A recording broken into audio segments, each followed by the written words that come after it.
प्यारे बच्चों, 11th class की फिजिक्स के चौथे चैप्टर समतल में गति के 5वें लेक्चर में आपका स्वागत है। इस लेक्चर का हमारा जो मुख्य टॉपिक रहेगा वो है सदिशों का वियोजन। अब आइए देखते हैं कि सदिशों का वियोजन क्या चीज़ होती है। वास्तव में सदिशों का वियोजन जो है सदिशों के योग से बिल्कुल ही उल्टा प्रोसेस होता है। सदिशों के योग में तो हम क्या करते हैं कि जैसे मान लीजिए मेरे पास ये ए और बी दो सदिश हैं, तो सदिशों का योग तो क्या होता है कि इन दोनों सदिशों के लिए एक ऐसा सदिश ज्ञात करना जो सेम टू सेम वही प्रभाव पैदा करता है जो ए और बी मिल करके करते हैं, वही आर अकेला करता है। तो इस तरह से आर फाइंड आउट करने का जो प्रोसेस है वो तो सदिशों का योग कहलाता है। अब सदिशों का वियोजन क्या होता है, इसमें हमें एक सदिश दिया होता है और वो सदिश मैं आर ही मान लेता हूँ, और अब इसके लिए आपको कुछ दिशाएं दे रखी होती है, या दो सदिश दे दिए, ए सदिश की दिशा है और ये बी सदिश की दिशा है, ये ए सदिश और ये बी सदिश की दिशा है। तो इन दिशाओं के अनुदिश आर को तोड़ना जो है वो क्या कहलाता है, सदिशों का वियोजन। तो इसको अगर मैं या अगर फिजिक्स की भाषा में बात करूं तो आर के इन दोनों दिशाओं के अनुदिश दो घटक फाइंड आउट करेंगे और इस तरह से आर को दी गई दिशाओं में के अनुदिश घटकों में वियोजित करने का जो प्रोसेस है वो सदिशों का वियोजन कहलाता है।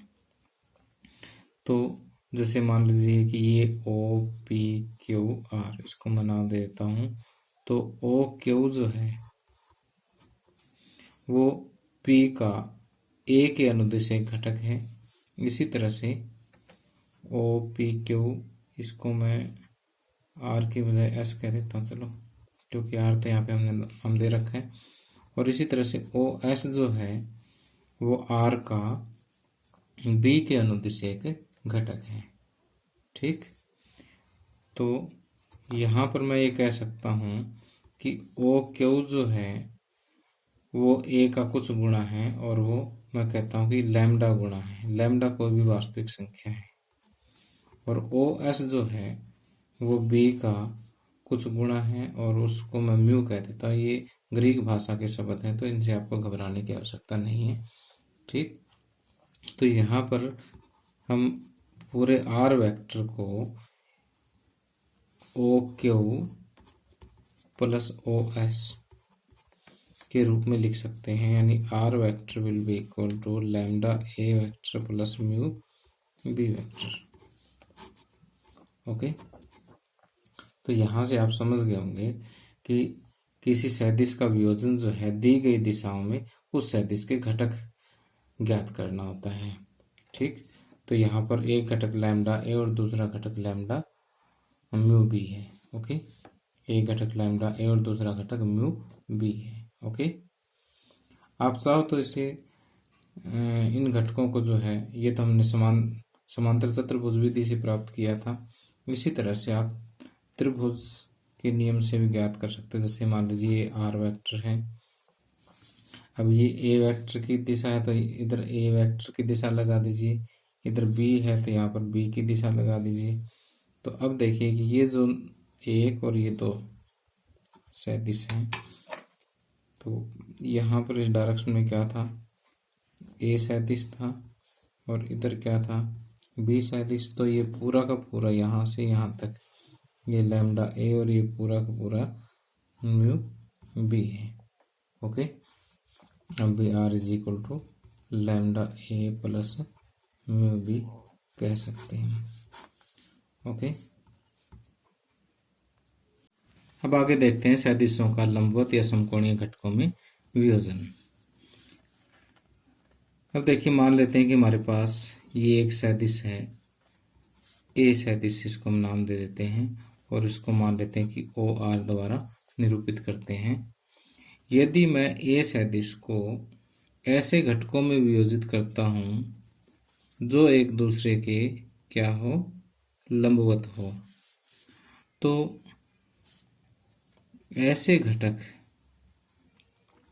किसी सदिश के ऐसे घटक जो एक दूसरे के क्या हो, लंबवत हो, ऐसे घटक जो है वो क्या कहलाते हैं, समकोणीय घटक कहलाते हैं। ठीक। अब देखिए कि जो एक्स एक्स की दिशा में होगा उसको मैं ए एक्स से डिनोट करता हूँ, और जो घटक इधर वाई एक्सिस की दिशा में है उसको मैं ए वाई से डिनोट कर सकता हूँ। ओके। तो यहाँ से हम ये कह सकते हैं कि ए वेक्टर जो है वो किसके बराबर है, ए x vector plus A Y vector के बराबर है। अब देखिए कि इससे पिछले लेक्चर में मैंने आपको एक एकांक सदिश के बारे में बताया था कि एकांक सदिश क्या होता है, कि किसी भी सदिश ए का एकांक सदिश जो है वो सदिश वटे में उस सदिश का परिमाण, या फिर मैं ये कह सकता हूँ कि ए बार वटे ए सदिश वटे ए का परिमाण। तो यहाँ से ए जो है, ए सदिश किसके बराबर हो जाएगा, ए का परिमाण गुणा में उसका एकांक सदिश। ओके। तो याद रखना कि कोई भी सदिश क्या होता है, उस सदिश का परिमाण गुणा में उसकी दिशा में एकांक सदिश। तो अब देखिए कि इसी सेक्शन में मैंने आपको बताया था पिछले लेक्चर में कि एक्स एक्स की दिशा में जो एकांक सदिश लिया जाता है उसको मैं आई से डिनोट करता हूँ, और वाई एक्सिस की दिशा में जो एकांक सदिश लिया जाता है उसको मैं जे से डिनोट करता हूँ। तो उस हिसाब से ए एक्स जो है वो किसके बराबर हो जाएगा, ए एक्स का परिमाण गुणा में आई, और उसी हिसाब से ए वाई जो है वो किसके बराबर हो जाएगा, ए वाई सदिश, ए वाई का परिमाण गुणा में इसकी दिशा में जो है एकांक सदिश। तो हम यहाँ पर ए को ये भी कह सकते हैं कि A X I plus A Y जे, जहाँ पे ए एक्स और ए वाई क्या है, ए एक्स सदिश का और ए वाई सदिश के परिमाण है, मैग्नीट्यूड है। ओके।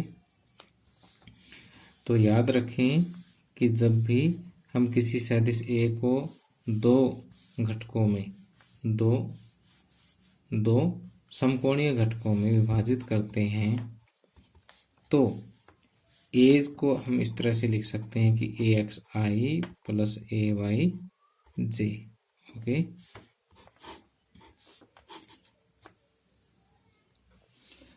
अब देखिए कि मान लेते हैं कि ये कोण क्या हो, थीटा हो। तो अब हम इसी चित्र से हम ए एक्स और ए वाई का जो परिमाण है, यानी ए एक्स और ए वाई हम फाइंड आउट करेंगे। देखिए कैसे, कि जब ये यहाँ से यहाँ तक ये ए वाई है तो इसको भी आप ए वाई के बराबर मान सकते हो। ओके। तो अब इस यहाँ पर इन बिंदुओं के हम नाम दे देते हैं, लेट ओ पी, और इसको मैं क्यों दे देता हूँ। ओके। अब इस त्रिभुज में देखिए, त्रिभुज ओ पी आर में, ओके, त्रिभुज ओ पी आर में, ओ पी आर में क्या होगा कि O P by O R, O P by O R आधार बटे कर्ण। आधार बटे कर्ण क्या होता है, कोस थीटा होता है। ठीक। तो कोस थीटा बराबर ओ पी, यानी ओ पी हो गया ए एक्स के बराबर और ओ आर हो गया ए के बराबर। अब सिर्फ क्योंकि हम परिमाण की गणना कर रहे हैं तो परिमाण ही लेंगे। तो यहाँ से ए एक्स जो है किसके बराबर आ जाएगा, ए कोस थीटा के बराबर आ जाएगा। ओके। तो यहाँ से आप इसको याद रख सकते हैं। इसी तरह से अगर आप P R by O R लेते हैं, P R by O R, तो लंब बटे कर्ण किसके बराबर हो गया, साइन थीटा के बराबर। तो यहाँ से देखिए कि पी आर बराबर ओ आर को मैं क्या, ओ आर साइन थीटा, अब पी आर देखिए किसके बराबर है, ए वाई के बराबर, और ओ आर किसके बराबर है, ए के बराबर साइन थीटा। तो यहां से देखिए कि जो एक्स एक्स की दिशा में जो घटक है वो ए कोस थीटा के बराबर उसका परिमाण होगा, और वाई एक्स की दिशा में जो घटक होगा उसका परिमाण जो है वो ए साइन थीटा के बराबर होगा। ओके, अब ये कहलाता है इसका हॉरिजॉन्टल कंपोनेंट और ये कहलाता है वर्टिकल कंपोनेंट, यानी इसको हिंदी में क्षैतिज घटक और इसको ऊर्ध्वाधर घटक कहते हैं। ओके, तो आपने ये दोनों चीज याद रखनी है। तो जो अभी तक पढ़ा है जस्ट उसको अभी 1 मिनट में मैं रिवाइज कर देता हूँ कि जैसे मान लीजिए हमारे पास ए सैंतीस है, इसका एक्स एक्स की दिशा में जो घटक है वो ए एक्स है, और वाई एक्स की दिशा में जो घटक है वो ए वाई है, और एक्स एक्स के साथ इसका कोण थीटा है। तो क्या होगा कि ए सैंतीस को जो मैं क्या कह सकता हूँ कि ए एक्स सैंतीस प्लस ए वाई सैंतीस, और क्योंकि आई और जे जो है इन एक्स और वाई की दिशा में क्रम से जो है एकांक सदिश है, तो इसको मैं ए X I plus A Y जे के बराबर भी कह देता हूँ। अब रही बात यहाँ पर ए एक्स का परिमाण और ए वाई का परिमाण निकालने के लिए, तो इसको मैं ओ पी आर और क्यू का नाम दे करके, जैसे ये ओ क्यू और पी आर दोनों पैरेलल है और इक्वल है, तो इसको भी मैं ए वाई कह सकता हूँ। तब देखिए कि O P by O R, O P by O R क्या हो गया, आधार बटे कर्ण यानी कोस थीटा। अब ओ पी किसके बराबर है, ए एक्स के बराबर, और ओ आर किसके बराबर है, ए के बराबर कोस थीटा। तो ए एक्स को मैं कह सकता हूँ कि ए कोस थीटा। ओके, ये क्षैतिज घटक आ गया। इसी तरह से अगर हम इसी त्रिभुज से P R by O R अगर हम ले लेते हैं, तो यह हो जाएगा P R by O R बराबर साइन थीटा लंब बटे कर्ण। पी आर हो गया ए वाई और ओ आर हो गया ए। अब देखिए यहाँ पर मैं सिर्फ इसके परिमाण ले रहा हूँ क्योंकि हम परिमाण की ही कैलकुलेशन कर रहे हैं, इंटू साइन थीटा। तो यहाँ से ए वाई क्या आ जाएगा, ए साइन थीटा। ए वाई क्या आ जाएगा, ए साइन थीटा आ जाएगा। अब जैसे ये इनको मैं समीकरण 1 और 2 का नाम दे देता हूँ।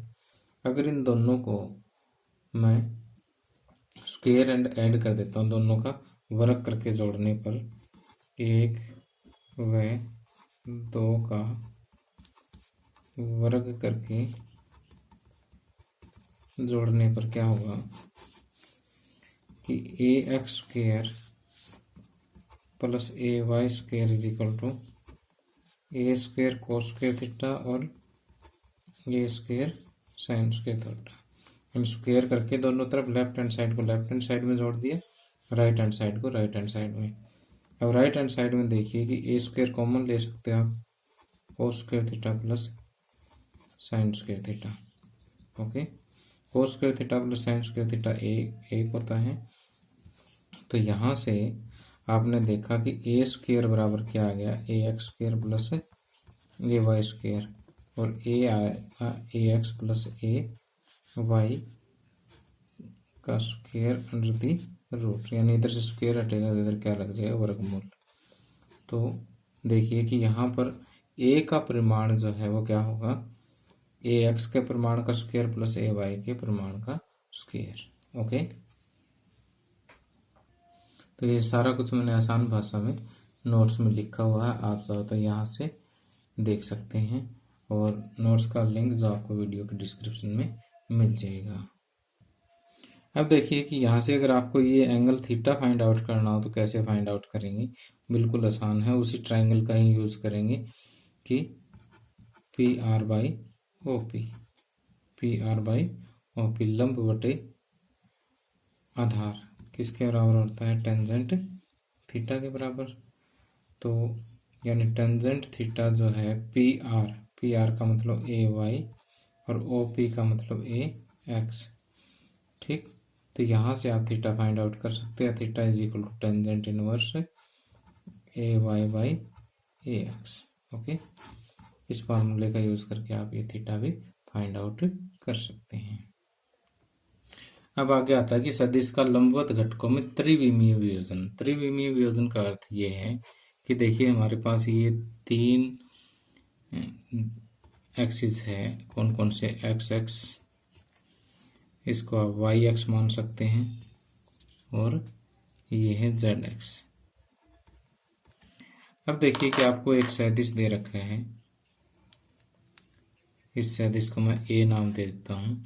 इसका एक्स एक्सिस, वाई एक्सिस और जेड एक्सिस तीनों दिशाओं में एक ही सदिश को हम वियोजित कर सकते हैं। तो इस तरह के जो घटक बनते हैं वो भी क्या होंगे? तीनों लंबवत घटक होंगे, लेकिन वो त्रिविमीय होंगे, यानी 3 विमाओं में होंगे, 3 डायमेंशनल होंगे। अब जैसे हमने ऊपर वाले आर्टिकल में ए इज इक्वल टू क्या कहा था? A X I plus A Y जे कहा था, और यहाँ पर हमने एक समांतर चतुर्भुज जो है, यहाँ पर हमने, या एक किस्म से कह सकते हैं कि एक रेक्टेंगल जो हमने यहाँ पर बना करके ए एक्स और ए वाई फाइंड आउट किए थे, उसी तरह से यहाँ पर हमें क्या करना होगा कि एक पैरेललोपाइप्ड जो है वो फाइंड आउट करनी होगी। समय बचाने के लिए मैं यहाँ नोट्स में समझा देता हूँ कि इस तरह से ये एक पैरेललोपाइप्ड, जिसको आप हिंदी में कहते हैं समांतर षष्ठफलक, जो है हम तैयार करते हैं। तो ये जो ए सदिश है, इसके हम एक्स एक्स की दिशा में, वाई एक्स की दिशा में और वाई एक्स की दिशा में और जेड एक्स की दिशा में 3 घटक जो है वो फाइंड आउट कर सकते हैं। एक्स एक्स की दिशा में जो घटक है वो ए एक्स है, वाई एक्स की दिशा में जो घटक है वो ए वाई है, और जेड एक्स की दिशा में जो घटक है वो ए जेड है, और ये खुद क्या है? ए है।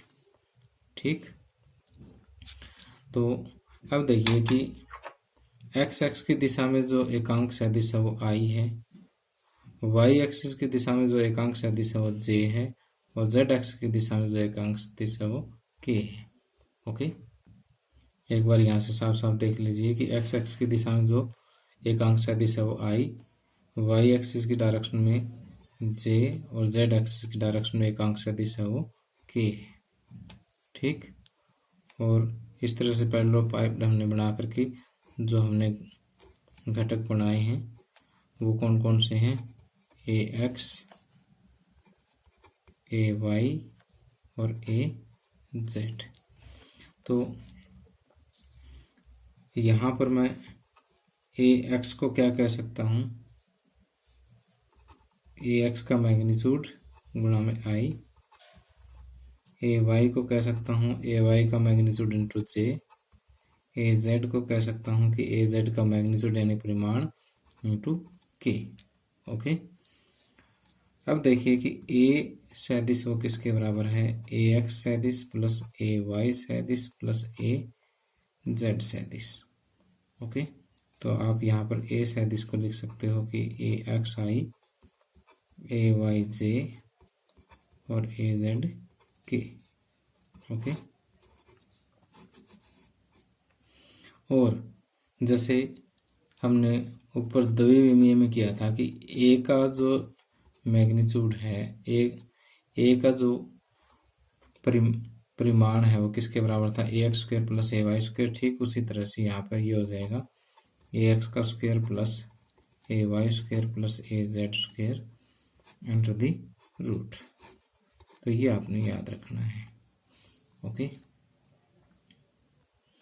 अब देखिए कि मान लेते हैं कि हमारे पास एक सदिश है, ये वाला सदिश ए सदिश है, जिसके टिप के जो पॉइंट है वो एक्स वाई जेड इसके कोऑर्डिनेट है, निर्देशांक है। तो आप ए सदिश को इस तरह से भी डिनोट कर सकते हैं कि x I plus Y J plus Z K. Okay, इस चीज़ को हम न्यूमेरिकल्स में काफ़ी यूज़ करेंगे। ठीक, अब जैसे मान लेते हैं कि मेरे पास 2 सदिश है, एक सदिश ए है और दूसरा सदिश बी है। उसको त्रिविमीय जो वियोजन होता है, लंबवत वियोजन, उसके रूप में मैं इस तरह से निरूपित कर सकता हूँ कि A X I plus A Y J plus A Z K. B को डिनोट कर सकता हूँ B I J plus B X I plus B Y J plus B Z के।